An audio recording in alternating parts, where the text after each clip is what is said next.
క్రీస్తునందు ప్రియులైన సహోదరి సహోదరులకు ప్రభువైన యేసుక్రీస్తు వారి దివ్యనామములో శుభాలు తెలియజేస్తున్నాను.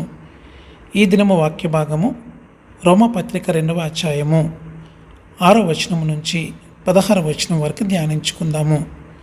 2వ భాగముగా దేవుని న్యాయమైన తీర్పు గురించి ధ్యానించుకుందాము. ఆయన ప్రతివానికి వాని క్రియల చెప్పున ప్రతిఫలమిచ్చును.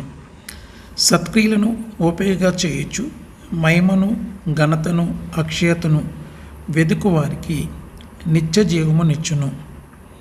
అయితే భేదములు పుట్టించి సత్యమునకు లోబడక దుర్నీతిని లోబడి వారి మీదకి దేవుని ఉగ్రతయు రౌద్రమును వచ్చును. దుష్కార్యములు చే ప్రతి మనుషుని ఆత్మకు మొదట యూదునికి గ్రీసు దేశస్థునికి కూడా శ్రమయు వేదనయు కలుగును. సత్క్రియ చేయు ప్రతి వానికి మొదట యూదునికి గ్రీసు దేశస్థునికి కూడా మహిమయు ఘనతయు సమాధానమును కలుగును. దేవునికి పక్షపాతము లేదు. ధర్మశాస్త్రం లేక పాపము చేసిన వారందరూ ధర్మశాస్త్రము లేకయే నశించెదరు. ధర్మశాస్త్రము కలిగిన వారే పాపము చేసిన వారందరూ ధర్మశాస్త్రానుసారముగా తీర్పు నొందుదురు. ధర్మశాస్త్రం వినివారు దేవుని దృష్టికి నీతిమంతులు కారు గాని ధర్మశాస్త్రమును అనుసరించి ప్రవర్తించు వారే నీతిమంతులుగా ఎంచబడుదురు.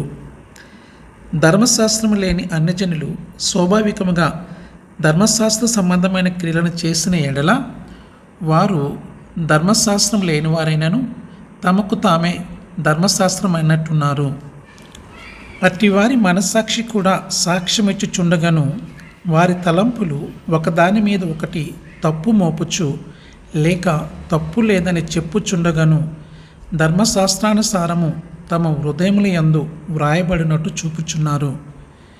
దేవుడు నా సువార్త ప్రకారము యేసుక్రీస్తు ద్వారా మనుష్యుల రహస్యములను విమర్శించు దినమందు ఇలాగ జరుగును.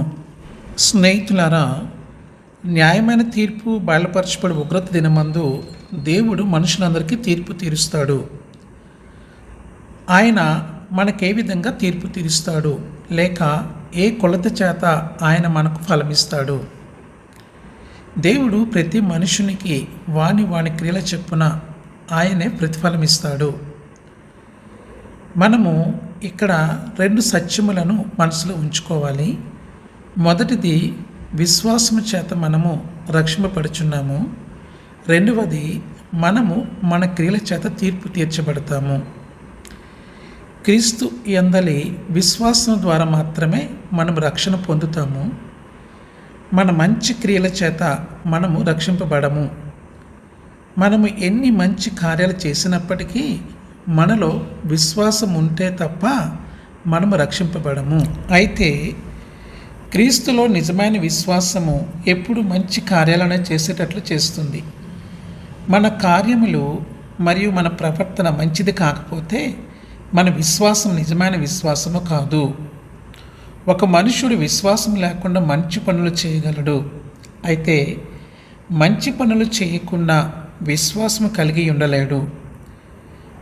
మంచి పండు మంచి చెట్టుకు నిదర్శనమైనట్టే మన విశ్వాసమునకు మంచి పనులు కనబడే నిదర్శనాలు. కాబట్టి దేవుడు మన మంచి క్రియలను చూసి మనది నిజమైన విశ్వాసమో కాదో అని చెప్పగలడు. దేవుడు మన క్రియలను బట్టి తీర్పు తీరుస్తాడు. ఆయన మన విశ్వాసమును కూడా తీర్పు తీరుస్తున్నాడు. అయితే క్రియల వలన కాదు కానీ విశ్వాసము వలననే మనం రక్షణ పొందుతామని జ్ఞాపకం ఉంచుకో. క్రియలకు ముందు విశ్వాసం ఉంటుంది. విశ్వాసం తర్వాత రక్షణ తర్వాత మంచి క్రియలు ఉంటాయి.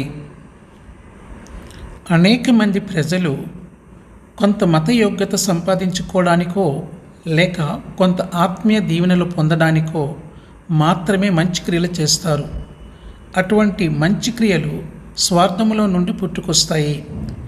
ఈ స్వార్థముతో కూడిన మంచి కార్యాలకు భిన్నంగా విశ్వాసం నుండి ఉత్పన్నమయ్యే మంచి పనులు నిస్వార్థంతో కూడుకున్నవి.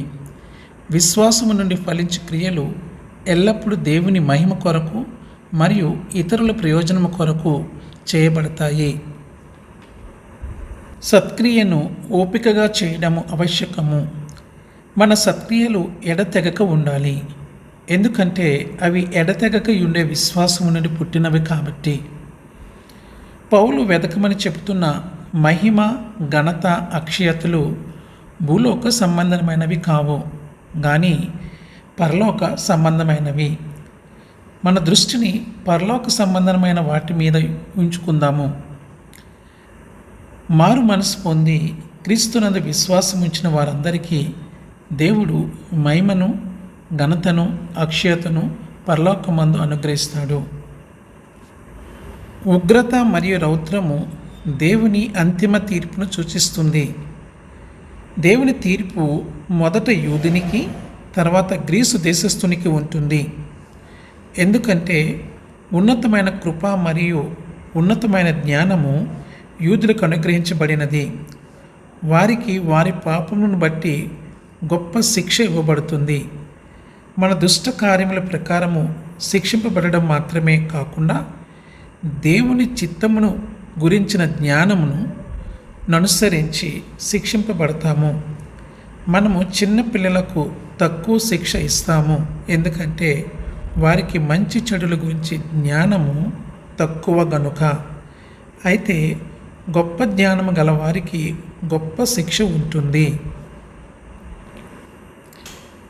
దేవుడిచ్చు ప్రతిఫలములు కూడా మొదట యూదునికి, తర్వాత గ్రీసు దేశస్థునికి ఇవ్వబడతాయి. యూదులు మొదట ప్రతిఫలము పొందుతారు, ఎందుకంటే వారు దేవుని చేత ఏర్పరచుకొనబడిన ప్రజలు. అయితే యూదులు, అన్యజనులు వారి వారి క్రియల చెప్పున జ్ఞానమును అనుసరించి ప్రతిఫలాన్ని, శిక్షను పొందుతారు.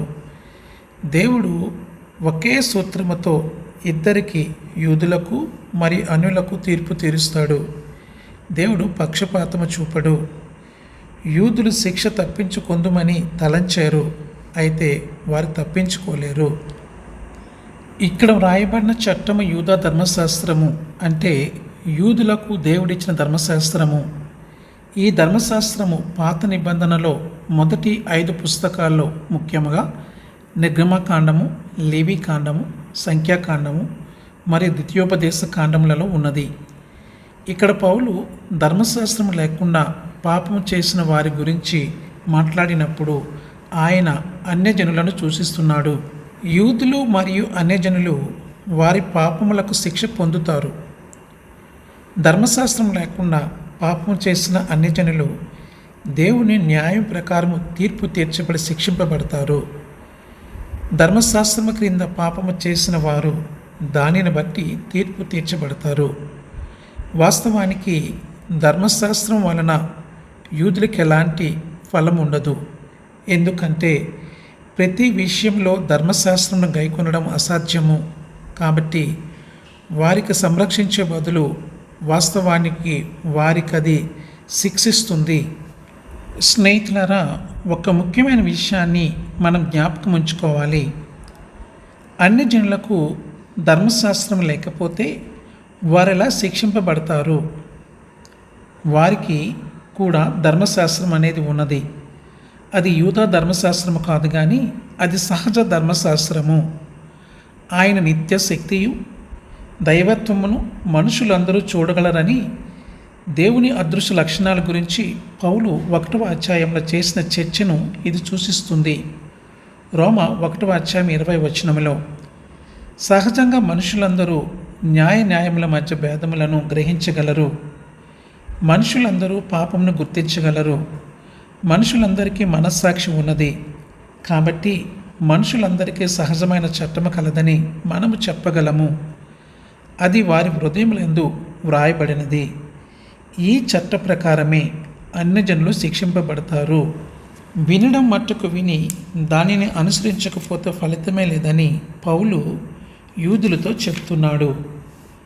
యాకోబు రాసిన పత్రిక 1వ అధ్యాయం 22వ వచనము, ధర్మశాస్త్రమును సంపూర్ణముగా అనుసరించిన వాడు మాత్రమే నీతిమంతుడిగా ఎంచబడతాడు, అంటే రక్షణ పొందుతాడు. స్నేహితులారా, ఒక ప్రాముఖ్యమైన విషయాన్ని మనం తెలుసుకోవాలి. అన్యజనులైన అనేకులు యూదా ధర్మశాస్త్రం తెలియకపోయినప్పటికీ ధర్మశాస్త్రం ఏమి చెబుతుందో దానిని స్వాభావికంగా అనుసరిస్తే చాలు. వారు స్వాభావిక ధర్మశాస్త్రం గైకొంటారు. ఉదాహరణకు యూదా ధర్మశాస్త్రం ఇలా చెబుతుంది: నీవు నరహత్య చేయకూడదు. నిర్గమకాండము 20:13. నీవు దొంగిలకూడదు. నిర్గమకాండము 20:15. అయితే అన్యజనులకు కూడా నిర్గమకాండము చదవకపోయినప్పటికీ నరహత్య చేయటము, దొంగలించడము అన్యాయమని తెలుసు. ఒక మనుష్యుడు తన పొరుగువానికి కనికరము చూపించాలి. అతడు పెద్దలను గౌరవించాలి, రోగులకు సహాయం చేయాలి అని యూదా ధర్మశాస్త్రం చెబుతుంది. అయితే అన్యజనులు కూడా ఈ సంగతులన్నీ చేస్తారు. అన్యజనులకు న్యాయమునకు అన్యాయమునకు మధ్య ఉన్న భేదము తెలుసు. ఎందుకంటే వారికి మనస్సాక్షి ఈ భేదమును చూపిస్తుంది. వారు చెడు చేసినప్పుడు వారి మనస్సాక్షి నింద మోపడానికి మొదలు పెడుతుంది. వారు మంచి చేసినప్పుడు వారి మనస్సాక్షి వారిని సంరక్షించడానికి మొదలు పెడుతుంది. వాస్తవానికి ముఖ్యమైన విషయాల్లో యూదుల ధర్మశాస్త్రానికి అన్యుల స్వాభావిక ధర్మశాస్త్రానికి ఎక్కువ భేదం ఉండదు. కానీ ముఖ్య భేదం ఏమిటంటే యూదుల ధర్మశాస్త్రము దేవుని చేత 2 రాతి పలకల మీద వ్రాయబడినది. నిర్గమకాండము 24:12. అయితే అన్యజనుల స్వాభావిక ధర్మశాస్త్రము వారి హృదయముల మీద వ్రాయబడినది. స్నేహితులారా, ఒక ముఖ్యమైన విషయాన్ని మనము తెలుసుకోవాలి. దేవుడు విమర్శించు దినము అనగా అంతిమ తీర్పు దినము.